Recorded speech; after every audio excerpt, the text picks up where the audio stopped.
Please check out our sponsors NordVPN for the best in online security. It's the best VPN on the market, and you can try it risk-free now with a 30-day money-back guarantee by visiting nordvpn.com/heart and hand. That's nordvpn.com/heart and hand, and it's risk-free with a 30-day money-back guarantee.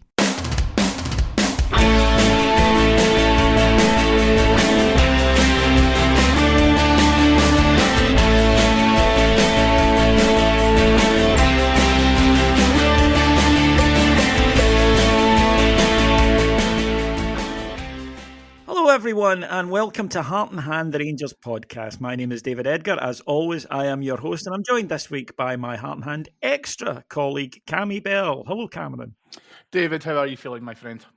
I am feeling decent, as we joked before we came on air. Another weekend where Rangers actually improved it rather than had a negative effect. Yeah, I could get used to this. But yeah, of course, we went up to the Highlands. Felt like a return to the scene of the crime after the last time we were up there, Cammy. And look, you know, it's almost 7 months on. Things have changed, team has changed and whatnot. But you still always like to just kind of get over one like that and get back to the kind of performances we expect. We've come a cropper a few times up there in recent years.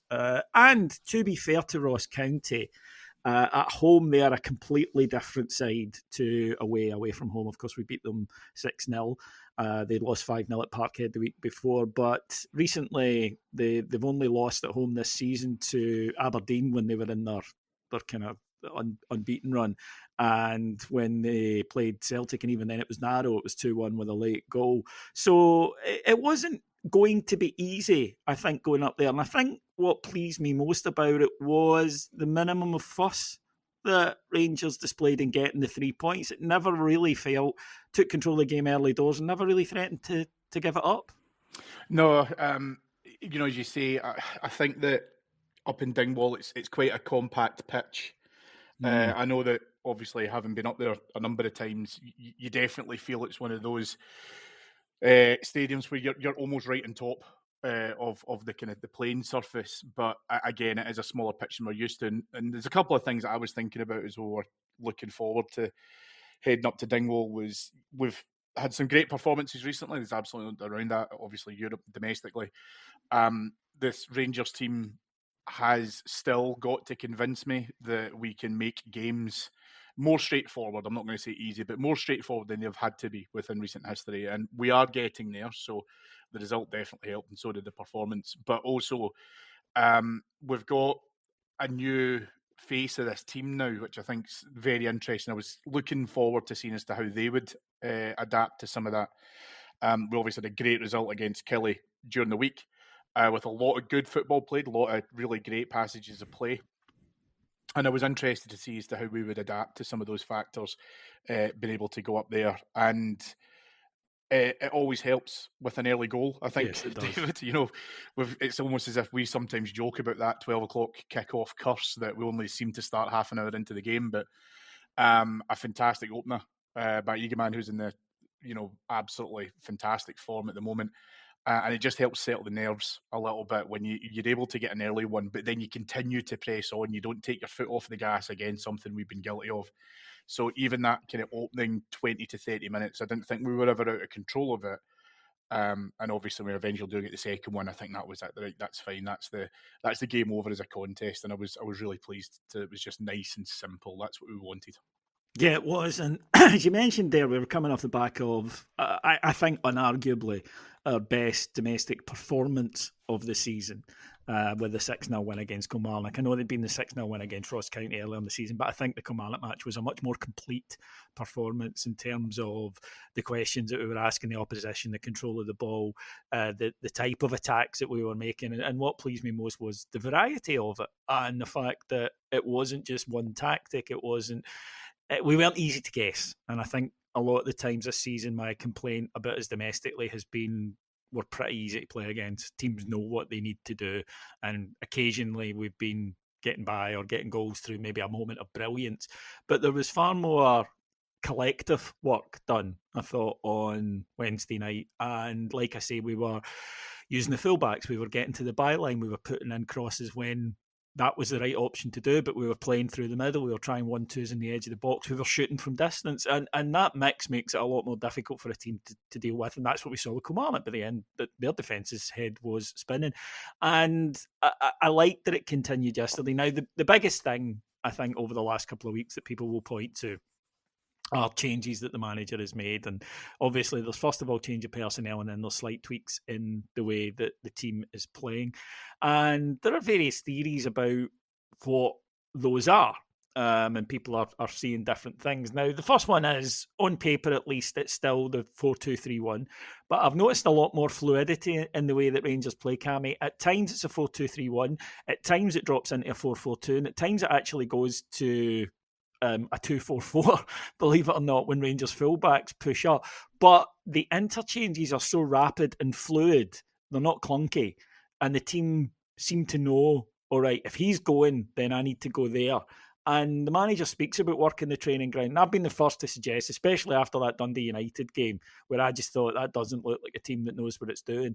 The last couple of weeks, there's been clear evidence that it has. Now, was there a flick switched? I doubt it. That's really not how these things work. I think it's more a case of the players that have come into the side, Igaman, Hadji, Danilo, they instinctively understand how to play that, and they're more adept at playing it. So if you notice, the interchange of movement among those three frees up other players. And I also think there's maybe a kind of higher level of trust then in the fullbacks and their ability to get forward, and a confidence that when the ball goes up there, it's going to stick and they'll get played in. I think you saw that right from the start yesterday, Rangers moving about, moving the Ross County defence about. And we've long said it, Cammy, it's no secret. It's not a great insight on our part here, but Scottish defenders, if you let them stay in a line of four with a bit of protection from the midfield, they're quite happy there. What they don't want is being dragged all over the place, because that upsets the shape they've worked on, and that's when mistakes happen. And in the last two matches, you've seen that from Rangers. Yeah, and listen, I think I made mention on one of the Patreon shows in the network prior to Kelly that I thought, right, okay, Derek McInnes, we'll see how we did up at St Johnstone. He'll come with a bit of a game plan, and you said earlier on, Rangers have been easy to read and somewhat predictable. Being able to set up against them should be as kind of simplistic as you want to make it. And I thought McInnes might see how that goes. We blew Kilmarnock out of the water, and as you rightly say, it's not only the fluidity and the constant interchange of those players. It's a couple of things that certainly I know that you and I and a lot of our listeners have been asking for, which is two things. Do it faster and do it with elements of control. So if you look at guys like Jeffrey, for example, again, watching him pretty closely up in Perth, his first touches, Dave, to be able to take the ball under control and then assess his options or go with it are just absolutely fantastic. Like we've really got a talent there as far as I'm concerned. Yeah, he's very good yesterday. Yeah, when you complement that on top of a group of players, because it's hard to define it to just one, as you say, you're talking about 4 or 5 within a collective who will look to be able to either pull or create space or make the run that you know where you need them to go to. There's that confidence that when you do come forward with the ball, unlike probably teams that we've seen, Rangers teams that we've seen a lot, the last few weeks prior to this, you know that you can penetrate and you know that you can move forward with the ball and you're going to be able to get that. And again, I know we're actually talking about Ross County, but just going back to that Kelly game, you saw that in abundance in terms of where you could see even a packed penalty box. Our players were able to find space and time to be able to either get the shot away or find another pass and take it from there. Against Ross County, I felt like that was still very, very much in evidence. But when you've got players who, like you say, are willing to just play that first-time ball, if they have to take a touch to control, it's almost as if we're limiting the amount of touches they can have, because you can take one to control it and you can take one to pass it. And then after that, that's it. And you then move with the ball to be able to then get yourself into space to be an option potentially for getting a shot away. So, again, it's been great to see that kind of uplift in confidence within the team being able to come onto that. Because right now, as things stand, I know obviously we'll touch very briefly on Spurs and Celtic and all the rest of it, but right now I couldn't tell you where I think our first goal could come from. in our upcoming games, because we've had such a variety of goal scorers, and that's exactly what we've been screaming out for. It's not just a single point of failure under Cyril Dessers any longer. It's coming from all across the team. Yeah, and we'll talk about what they brought technically to the side as well. 3 guys that have been, I think, very much eye-catching over the last week and very important in what we've done. But Hadji coming into the side, Danilo coming into the side, Igaman coming into the side. One thing that they've brought is enthusiasm. And by that, I mean, you have 3 guys who, for different reasons, haven't played much football at this level. Igaman, obviously, it's his first season and he was just sort of getting up to speed with it. Hadji, of course, has had the bad injury, then the loan spell, and then the issue at the start of the season. And Danilo's had the horrendous injury problems. So you've got 3 guys who have come into the side and just look delighted to be playing football and loving it. I actually think that has spread throughout the team, that enthusiasm has been infectious. And by that, what I mean is, if you go back to the performance in the first half against Dundee United and other ones just before that, it was not a one-off, it looked like a slog. And it felt like a slog. It was a slog to watch, and it was a slog to play in. That's what it looked like. The last few matches, it hasn't looked like that at all. It's looked like they're trying things that, they're having fun, for to use a really, really straightforward term. But they're letting their skill do the talking. It's not looking so much like pushing a car up a hill with a handbrake on anymore. And I do wonder sometimes the psychology of football. Sometimes you're not only playing the opposition, you're playing your own head. And there are several guys in that Rangers team who looked as though they were carrying the weight of the world on their shoulders.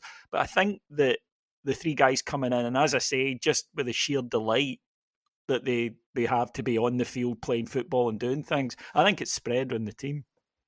Yeah, I agree. Maybe even none so more than the captain. Yeah, that's a fair shout. Yep. Listen, do you know what? I mean, we can touch a little bit on Tav, I'm sure, in terms of, his upturn in form in the last few games, because he's been absolutely tremendous. But listen, you're absolutely right, and I want to give a lot of praise to these 3 guys that you've mentioned, Hadji in particular, because, there was obviously all the kind of back and forth across the summer and what had happened. And if I'm being honest with you, David, we've seen it countless times before. If a player felt that he was in a bit of a kind of a dead end situation with his current club, he could phone it in for a bit until we get to a transfer window, and then maybe he engineers a move and off he goes. Right, we've seen it countless times before. But with Yanis Hadji, his attitude has been absolutely first class. I don't know if you'll remember, but I think I'd said to you at the time after he got the red card, I think the manager was rightly frustrated at him. And maybe there was a little bit of that, as you rightly say. He's come back in, he wants to play football, he wants to be able to see what he can do to impose himself within the team, and he made an error. And then after that, I think we were questioning. He was on the bench. Kieran Dowell was getting on ahead of him. And I do want to kind of call some of that stuff out about Yanis Hadji, because whilst I don't think he's an absolute world beater, I also don't necessarily think he's a finished article either. I have to praise his attitude for, how much he has done across the course of the last few games. He's been instrumental as far as I'm concerned. Obviously, the win up in Perth for sure. But his application has just been absolutely tremendous. Danilo, again, I think when he was starting to get into the team, he did look a little bit rusty. He did that thing where he was kind of coming back a little bit more to try and get more involved if the ball wasn't coming up to him. He started to drift a little bit, but it was a drifting that didn't really cause much purpose. Whereas now when he does it, he's purposefully pulling players alongside him, which creates space for others. Danilo, I know a lot of people had said, what's the situation regarding injuries? And is this just another one of those ones that we put onto that pile of, yeah, he was, very rarely available for us. But listen, right now, he's absolute dynamite when he's been able to come into the side. And I think he's linking up well with a number of his teammates in terms of just reading their runs, reading where he has to be able to try and go to, where, again, similar to Igaman, he can then go into pulling in a bit of space, creating opportunities for other people as well. He's a very selfless player in that regard. And so, again, I commend all 3 of them for differing reasons about their attitudes. Because I think, like you say, you're right, they've brought in an energy They brought in a real uplift in enthusiasm. And now I don't worry about, where a goal could come from, because I've got a group of players, those three, with a supporting cast as well. When we talk about Cherny, Bajrami, Hadji, in terms of being able to try and get his own goals. The fullbacks, it's not a question of who's scoring the goal. It's okay, so if we get one, are the rest pissed off that they haven't scored yet, because they're going to want to make amends for that, and that's fantastic for us. Yeah, forward scoring is key. I mean, you're not going to get. I think, but it's true. You're not going to get anywhere if you don't have a productive forward line. It's an absolute basic. The same if you have a leaky defence. But the game starts, and Rangers again, as we say, playing with that front foot, which you'd expect coming off a 6-0. You're right. There is always that concern about the early start, and sometimes we can be kind of slow to get off. But perfect start. Hamza Gaman with the shot. Maybe takes a slight deflection, although if you'd been watching the game on Sky, you would have thought that it battered off three players and went in four different directions. Judging by it towards the corner flag. Yeah, I mean, I think it had a chance anyway, right? But because it's a very small deflection, but if that aids it, then great. But you get your reward for shooting. That's a boy that's full of confidence. But it wasn't just his goal, although that's up to him 5 already for the season, which is not a bad return for a guy that wasn't considered for the match day squads in the opening couple of months of the season. But it's his all-round game. He holds the ball up very well. He's got physical strength, which we know you need to play in Scotland. He's able to hold off defenders, and he makes it difficult. He's very good with his bum. Right, he's very good at just moving a defender perfectly legally out of the road and getting himself a wee half yard. Then he's got a burst of pace to get away, but he's got really good feet, Cammy. He's got really good touch. We've commented on the fact that he's gone past players a number of times already in his time with us, but he's quick thinking as well, and that's what I like about him. But he also wants to put the ball in the back of the net, which I think is an absolutely essential trait for a striker. Yeah, absolutely. And again, as I kind of mentioned prior, even if he has to take a touch to control it with his back to goal and do a little bit of hold-up play, instinctively what he wants to be able to do with his second touch is square it out to a teammate, and then he's a 180 and he's away and he's heading towards goal, because again, that's where he wants to be, and see if an opportunity presents itself. You're absolutely right about his feet. It's not just his touches to be able to control the ball and kill it or do what he needs it to do. I don't know if you'll remember, Davey, early on in the Kelly game, he had a wonderful piece of play where he had 2 Kelly players around him, and by shuffling his feet, moving over to his right hand side, he gets a shot away, which was heading up into the top right corner. Right, just went right at the start. Yeah. And it's chances like that he wants. It's just great to be able to see someone who, as you're rightly saying, he's good with his bum. I know that there's already been some Morelos comparisons put in there as well, which I don't think is unfair, by the way. A little bit to go, but listen, if we've got another Alfredo in our hands, everyone will be delighted.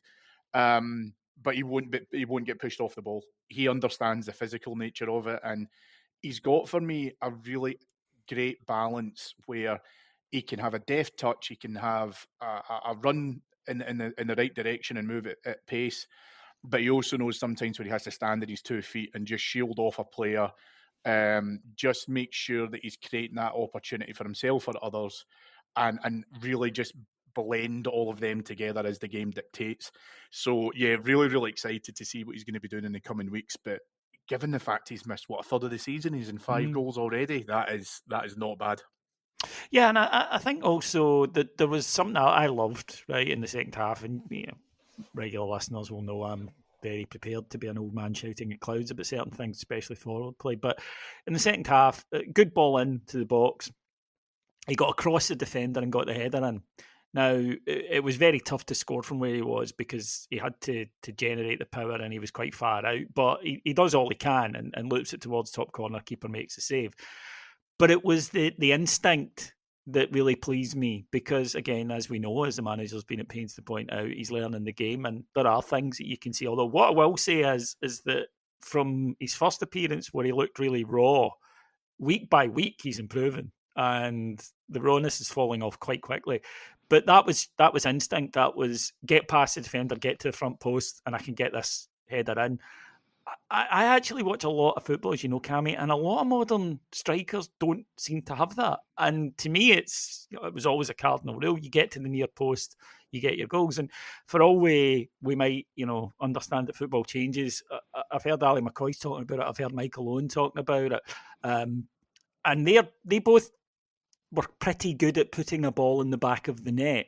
And that's their thing. Like, you're not going to score from behind the defender. You need to get in front of them at the right time, and you need to time it well.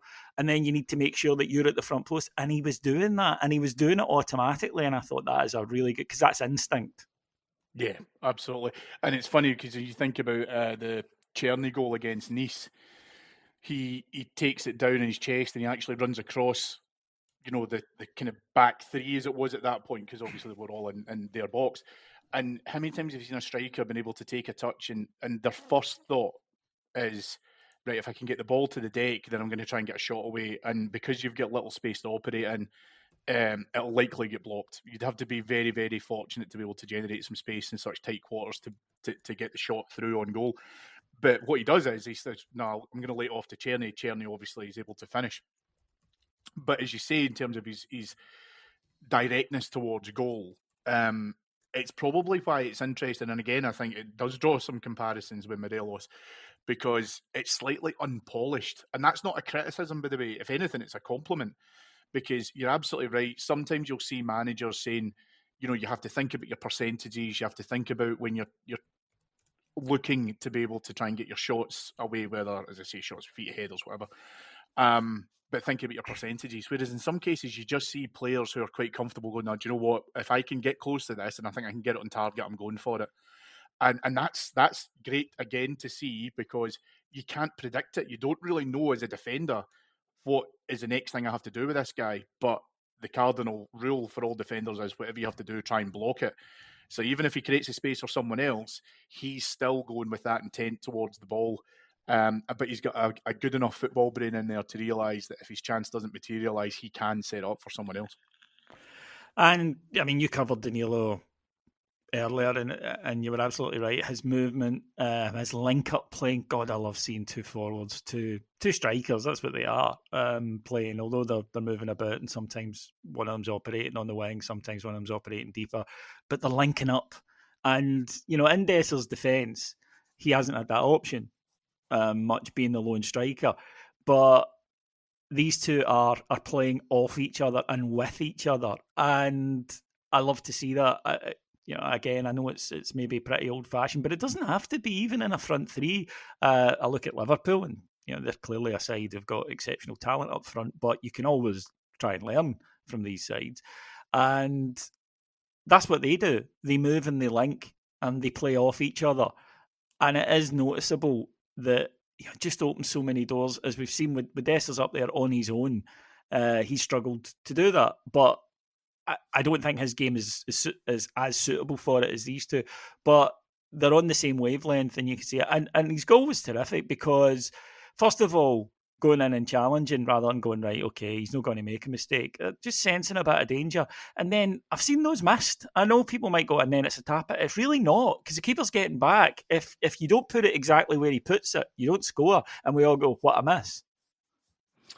Listen, it's a really tight angle. Yeah. And again... It literally has to put it where he puts it. If he deviates or lifts it in any way, the keeper's getting it. Yeah, and the keeper is doing whatever he can to obviously scramble and recover.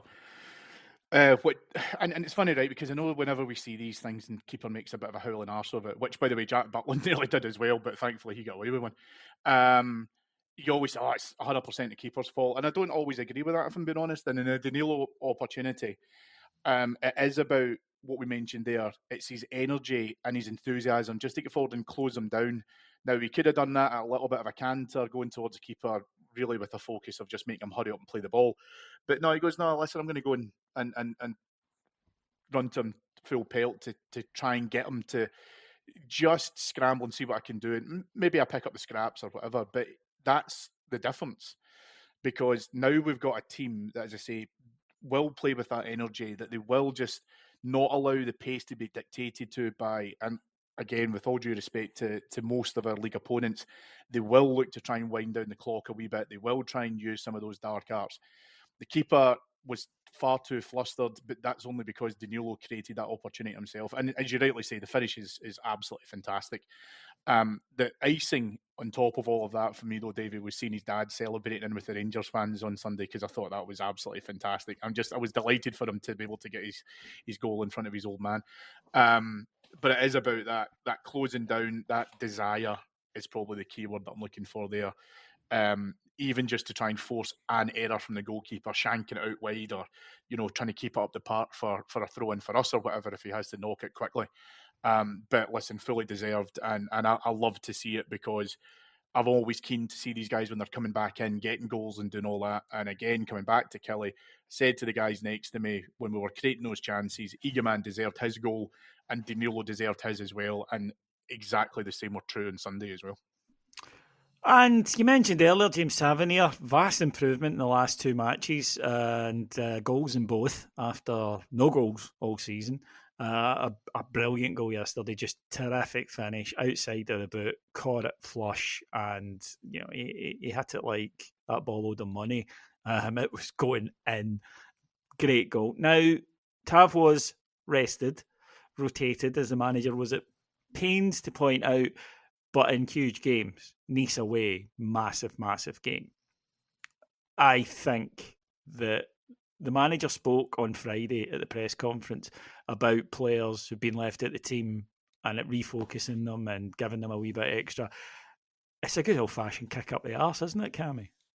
Yeah, and listen, we have been very quick to, in my opinion, rightly criticise the manager where it's been necessary, so we'll absolutely give him the praise for this one. James Tavernier is a popular figure with the players, David. There's no doubt around that. And when he knew that he was playing badly, it's below his standards, and there was no doubt to my mind that he looked like he was carrying a lot of baggage. You mentioned it earlier on, actually, about how it just feels as if some of these players now look like they've had a little bit of kind of handbrake taken off. They're playing a bit more with freedom, and James Tavernier, for me, epitomises that in the way how he's moving. His body language is better. I know that's a really strange thing to say, because obviously we're so stats orientated, and do you contribute with assists? He forces his own goal in Perth. He's scoring goals himself. Yeah, exactly. And the thing for me though is he just looks more positive. He looks more agile. He is not playing with anywhere near that level of baggage at the moment. The manager did absolutely the right thing. I fully support it. Now, I don't think anyone would have predicted this level of uplift from James Tavernier in his last few games, but it shows that the manager made the correct decision at that point. There's obviously going to be a lot of conversation about whether he features on Sunday. But at this point in time, I'm just pleased to see him getting back into a proper run of form, and then everybody resonating on the back of that, because they're seeing their captain and again one of the most popular players in the dressing room getting back to rediscovering some of that form. Because, and listen, make absolutely no doubt about it in my head, no one would have been more critical of James Tavernier than himself. There's absolutely no doubt to my mind, because he will hold himself to high standards. I think he can make acceptances for the fact that he's not as young as he was. We all did the same thing, but there was times where he was making unforced errors, and some of them were very, very unlike him. And maybe he just need taking out the firing line for a little bit and then being able to get back to where he is at the moment. But as I say, for me, the most important thing was for him to be able just to come back in and contribute where he possibly could. And he's doing that with aplomb at the moment now. Still wouldn't start him on Sunday. Neither would I. Not a chance. No. Right. Just, after we both got a bit flowery there. But, it's horses for courses. At certain games, then absolutely. But that one, no, because I think we need a better and more agile defender in there. So it's just a different thing. But that's why you have a squad, isn't it? That's the whole point of it. So a good victory, and then, of course, two massive, massive matches coming up this week, Cammy. Now, I don't want to look to Sunday. You'll do that on Friday with Heart and Hand Extra. We've got the Tottenham game first, and I don't want to look past it. Tottenham, an interesting side, capable of sublime football performances. Been to Manchester this season and won two matches with a collective score of 7-0. Not many sides do that. Okay, they are a side capable of beating anybody when they're on their game. They're fantastic to watch. Beat Villa, high-flying Villa in the Champions League 4-1. They beat them in the league a few weeks ago. And they've also lost at home to Ipswich. Ipswich is only win of the season. They've lost 3-2 at Brighton after being 2 up. And their latest was 2-0 yesterday against Chelsea and losing 4-2. 4-3, sorry. They got one back in the last minute. You never know what you're going to get from Tottenham, and that's their first team, never mind the fact that they'll more than likely make changes this Thursday night. Yeah, and as much as I hate to say it, they'll probably be looking at Thursday night as an opportunity to turn their fortunes around a little bit. But even if Spurs had come into it and been fairly high-flying, we knew we were up against a really, really difficult opponent. It's interesting, though, because I think you and I, when we were looking towards the Nice game, we had said, well, listen, do you know what? There's a chance. We respect who they are and certainly where they are within Ligue 1, but they had not been doing too well within the Europa League. And Spurs are not too dissimilar. I mean, they lost away in Galatasaray. You mentioned there about, obviously, the lead that they had. That they ended up throwing. We did the same thing against Roma. They were in the league twice against them. They've narrowly beat Alkmaar, and that was with a man advantage. So they've not been doing too great within the Europa. I'd love to think about it's Ibrox, it's Thursday night, stranger things have happened, but we do have to accept that there is definitely a gulf in quality. The good thing for us, though, is that we can go into it. No matter what happens, I am comfortable. We will do everything we can to make a solid account of ourselves. There's a lot of noise, obviously, about Postecoglou and him coming back to Ibrox. I really couldn't care less, if I'm being honest. I personally don't believe. I don't. That's a media creation. I don't know any Rangers fan who gives a toss about that. I don't either, and it just feels like, and obviously they'll start ramping up because he's coming back and stuff. But listen, let's be honest. If he had been binned today, I don't think anyone would have been surprised. I don't think he'll be Spurs manager come the end of the year if this continues. No, I don't either. However, most important thing for us is that look at it as an opportunity. And you and I actually, when I've listened to our various different shows, have used that word a lot. Primarily, it's been domestically, of course, but look at it as an opportunity to give yourself a solid test against better opponents on paper. But, you know, if you do your hard work and if you win some of your personal battles, you honestly don't know what you're going to get out the back of it. And to a certain extent, I've almost felt guilty about being a little bit blasé about Thursday. But the only reason I'm blasé is because we've put ourselves into such a fantastic position to be able to qualify. That's the key thing. We've done the work. Exactly. To go into this game without, panicking and thinking, oh God, we've got Spurs and Man U and we need to get 4 points from those two games. We don't. And that, I think, counterintuitively actually puts us in a better position. You used the word earlier, a team that looked more relaxed than wanting to play its football. We will be without Hadji and Danilo, which might not be the worst thing in terms of the cup final, by the way, giving them a rest. But yeah, the team can go out there and, as you say, see it as an opportunity, as a test. Look, Spurs have got players that can put together a bench that costs more than every player in Scottish football, right, combined. So we understand the financial realities of football these days. But can we give them a game at Ibrox? Bloody right, we can. For sure. And the most important thing, like you say, is we'll go out and make a good account of ourselves. But I don't ever believe players will take it down a gear or do anything. I don't think that would happen within it. I think the atmosphere as well will start to lend into that. It's not going to be the repeat nightmare of like a Liverpool at Ibrox, for example. I don't think so, no. I still think if your opponent is not in a good space, then you don't have to make their job easier by not turning up yourselves. So our current form is certainly in polar opposites in terms of what you would think the bookies odds will be for Thursday night. But you're only going to be able to give the best account of yourselves if you're willing to do some of that work and if you're willing to believe in yourselves. And listen, this is a Rangers team that has scored a lot of goals within the last few games. Why not go and just give it a chance? Go and give it an opportunity. And you're right, by the way, I totally agree with you. I'm actually quite encouraged with the fact that Hadji and Danilo are not playing because it gives them a wee rest. Because I'm hoping, with every fibre of my being, that they will be starting against Celtic. But it'll be interesting to see how Thursday night comes about and how the players apply themselves. But they've done the hard yards, as you say. They've got themselves into a great position. And if you could get a free hit within the Europa League, you could count this as a free hit. Yeah, I mean, I think the way the fixtures panned out, and the fact that Rangers have gone and done it in difficult places like Sweden, where we'd never won, like France, they deserve credit for that. But if you'd started it with Man United and Spurs, it could have been different, right? And so, but we got a shit draw, so I'm not apologising for the fact that we maybe got a decent order of it, because it was a particularly hard draw and we've made the most of it. Anyway, folks, that will do us for today here on Heart and Hand. Cammy will be back on Friday with Heart and Hand Extra, in which you'll go over the Tottenham Hotspur game and look ahead to the League Cup final. If you want more build up to both of those matches, including historical looks and various other, we've got interviews with Spurs podcasters, etc., then join us on patreon.com/Heart and Hand. My thanks to our producers Mike Lee and Paul Miles, and my thanks to Cammy for joining me this afternoon. Yeah, pleasure as always, my friend.